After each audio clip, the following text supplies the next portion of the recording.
Eto na, sunod, mga kababayan. Dito tayo kay Leandro Libeste. Ano nga ba yung kay Leandro Libeste, Kento? Eto na, mga kababayan. Si Leandro Libeste po, mga kababayan, ay bigo pong magbayad. Or sa madaling salita, hindi po talaga nagbayad ng multang 24 billion. Eh mga kababayan, kahit naman po ako, kung meron po akong 24 billion, ba't po ako magbabayad kung wala naman akong ganun? Diba? So, sa madaling salita mga kababayan, delikado po si Leandro Libestinao. Bakit? Hihimas po siya ng rihas. O, kaya nga, double time siya ngayon mga kababayan na yung mga Cabral files daw, i-share niya dito, i-share niya doon, ibigay niya dito, ibigay niya doon. Kasi, alam naman niya na talagang nagigipit po siya ngayon. At ito nga ang balita mga kababayan, bigo na magbayad ng 24 billion. Alam niyo ba mga kababayan, ganito yan. Ha? Itong usaping 24 billion na multa kay Libeste, wag po natin itong ipagwalang bahala, no? Wag po natin itong baliwalain. Kasi bakit mga kababayan, yung 2 taon na yan na binayaran natin, na wala namang kwenta ang kaniyang solar, papayag kayong ganon? Kung nagalit kayo sa flood control na ninakaw ni Bong Revilla, hindi kayo magagalit, nagbabayad kayo ng wala. Kung kay Bong Revilla nagalit kayo at sa mga senador na sangkot sa flood control at gusto nyong mapakulong, kay Libeste hindi. Biruin ninyo ha, 24 billion, inabunuhan natin yan. Binayaran natin yan na mga nagkukonsumo ng kuryente. O tandaan ninyo, lahat tayo gumagamit ng kuryente. Tandaan nyo yan ha, 24 billion. Tandaan ninyo, yung daan-daang milyon nagagalit kayo sa flood control, pero yung 24 billion na niloko tayo, na 1 million lang ang puhunan, kalaunan pinalitan, ginawang 1 billion, iwala naman siyang ganun, at pinilit pang pumirma si Lito Atienza, kinausap pa ng nanay at ni Gloria, para mapunta sa kanya ang prangkesa ng Solar Philippines. Tapos hindi naman niya ginampanan yung kanyang negosyo at inabunuhan, nagbabayad tayo nung wala naman tayo nagagamit. Biruin mo, nagbabayad ka ng wifi, pero wala namang internet. Sige nga, 24 billion yan mga kababayan. Kaya ang ako po ay nananawagan na ikulong na po yan. Hindi pwede, nanay niya, senador, siya'y kongresista, hindi pwedeng ikulong po. 24 billion po yan. Hindi po yan libo lang. Ikaw, tanungin kita, kaya mong kumita ng 24 billion sa 2 taon? Daig niya pa mga kababayan yung piso karaoke na kinontent ni Bintulfo ng Bitag. Diba? Billion po yan. Kung galit na galit kayo sa flood control at 612 million na confidential fund ni Sara, kay Libeste hindi kayo nagagalit na 24 billion yan? Yung 612 million ni Sara, galit na galit kayo. Di ba? Kay Libeste, tikong bibig kayo kasi senador ang nanay, congressman siya. 24 billion yan. Tandaan ninyo, yung 24 billion na yan na in case na pang matrikula sa anak ninyo, nabayad ninyo dyan sa putang inang scammer. Ha? Yung 24 billion na yan na in case ipambili ng maintenance sa mga nanay at tatay natin, lolo at lola, nabayad dyan. Diba? Yung 24 billion na yan, in case na ipampagamot sa hospital, kung meron kang kamag-anak na na-confine, nabayad din nyo dyan. 612 million confidential fund ni Sara, galit na galit tayo. Samantalang dyan sa 24 billion, tikong bibig tayo. Hindi ba po pwedeng ipakulong na yan? Ano yan? Ako po'y nananawagan sa gobyerno ng Pilipinas. Billion po yan. Kay Sara, galit na galit tayo. Sa billion, hindi.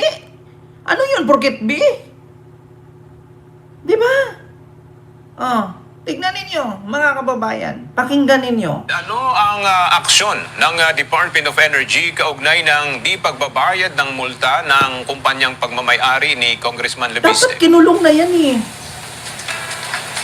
Aga ayon kay Energy Secretary Sharon Garin ay ipinauubaya na nila sa Office of the Ombudsman at Department of Justice ang issue kaugnay ng mga kumpanyang pagmamay-ari ni Representative Leviste matapos hindi ito magbayad ng multa na abot sa 24 billion pesos. Oh.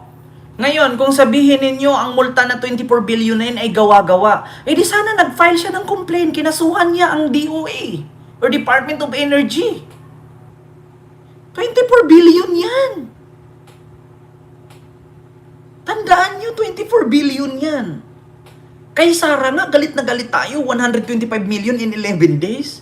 612 million in 2 years. Tapos dito sa 24 billion, hindi tayo nagagalit.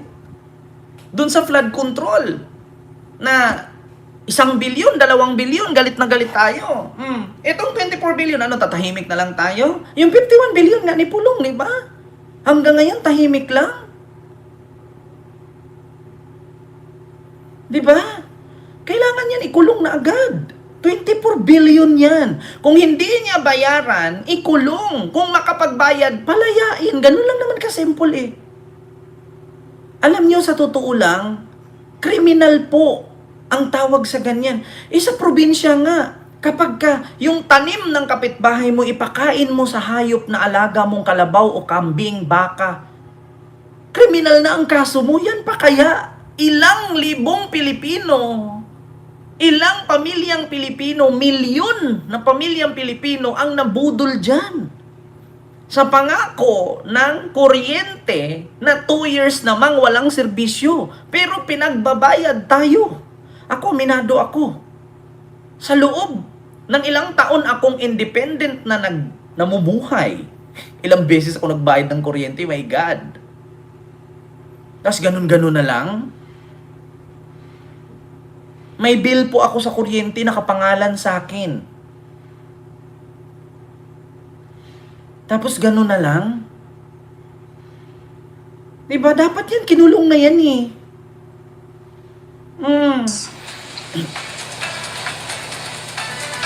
Ipinaliwanag ni Secretary Garin na 1 buwan ang ibinigay nila sa kumpanya para magbayad ng multa.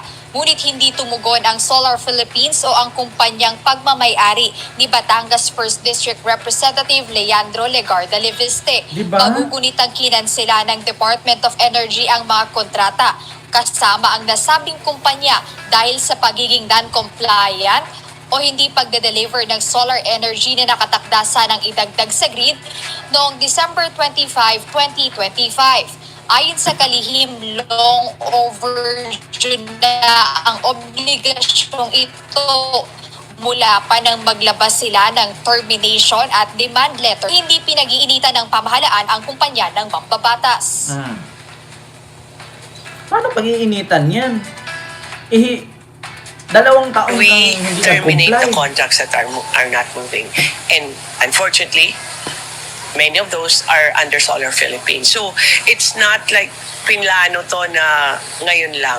Kasi this is part of a long process that we are doing in DOE so that we want legitimate and serious investors in the Philippines kasi hindi po nila laruan yung electricity. It's a utility that is needed by each and every Filipino. Bawat pamilyang Pilipino nagastos yan. Binigyang din ni Secretary Garin na dumaan sa tamang proseso ang lahat ng kanilang hakbang. Aniya, base sa mga alituntunin ng ahensya, itinuturing ng final o tapos na ang DOE sa issue laban sa nasabing kumpanya. Ayon pa sa kalihim, ipinauubaya na nila sa Office of the Ombudsman, Sir Joel at Department Ma'am of Chai, Sir, Justice, hello po. maging sa Office of the Solicitor General ang pag-evaluate sa mga naging paglabag at ang susunod na legal na hakbang sa usapin. Sa kabila nito, tiniyak ni Secretary Garin na handa ang DOE na magsumite ng mga kaukulang dokumento na kakailanganin ng mga nabanggit na ahensya para sa kanilang investigasyon.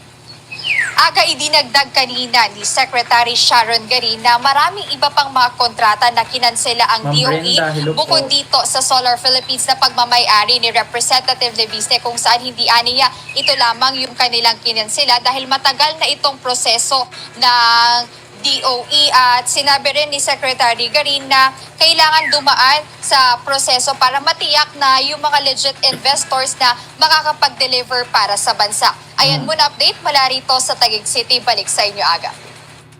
Maraming salamat, Jed Neresina. Diba? Kita ninyo? Diyos ko naman. Sana talaga mga kababayan. Kasi biruin nyo, nagrally-rally. 1 trillion o trillion rally o trillion march para sa flood control. Na ang mga senador dyan kumikickback ng 200 milyon, 100 milyon, 300 milyon, kalahating bilyon. Pero itong kay Libeste, 24 billion, ano tayo, lihim-lihim na lang tayo dito? Buwanan po yan. Buwanan, arawang gamit yan, arawang bayad yan, mga kababayan. Utility po yan. Tubig, kuryente, yan yung pangunahin. Tapos, bubudulin lang tayo? Ano, hanggang dito na lang ba tayo? Hanggang tahimik na lang ba tayo? Hindi po pwede yung ganun. Diba? Hindi po pwede yung ganun, mga kababayan. Ano, idaan na lang natin sa kwento na, habang may buhay, ang aking buhay sa'yo ibibigay. Gano'n na lang ba? Kakanta na lang ba tayo dito ng pagdating ng panahon? Kung kailan siya magbayad? Tandaan ninyo mga kababayan, kahit hindi magbayad si Libeste, yung kuryente tuloy-tuloy tayong nagbabayad, walang palya. Kasi kung hindi ka magbayad, puputulan ka, kailangan natin kuryente araw-araw. Saan ka magcha-charge ng cellphone mo? Hindi nga, saan ka manonood ng balita at saan mo ko panoorin kung wala ka kuryente? Aber? Diba? Alam nyo, yung kuryente, parang ano yan parang maintenance mo yan. Hindi lang parang maintenance na talaga. Kasi bakit? Try mong wag kang gumamit ng kuryente ng 1 taon. O gas ka ng gas. Wala kang TV. Saan ka magcha-charge ng cellphone? Ngayon, kahit saan ka pupunta, kailangan may kuryente. Maliban na lang kung may solar ka. Yeah? Sa totoo lang mga kababayan, dapat ipakulong na yan. Hindi na dapat patagalin. Diyos ko, makatakas pa yan. Nako, makalipad pa ng ibang bansa yan. Diyos ko. Tapos makinig na lang tayo ng kanta ng unti-unting nararating kalangitan at bituin. Ano? Kakanta na lang ba tayo ng pagdating ng panahon at unti-unting lumilipad? Unti-unting lumalayas? Hanggang sa wala na?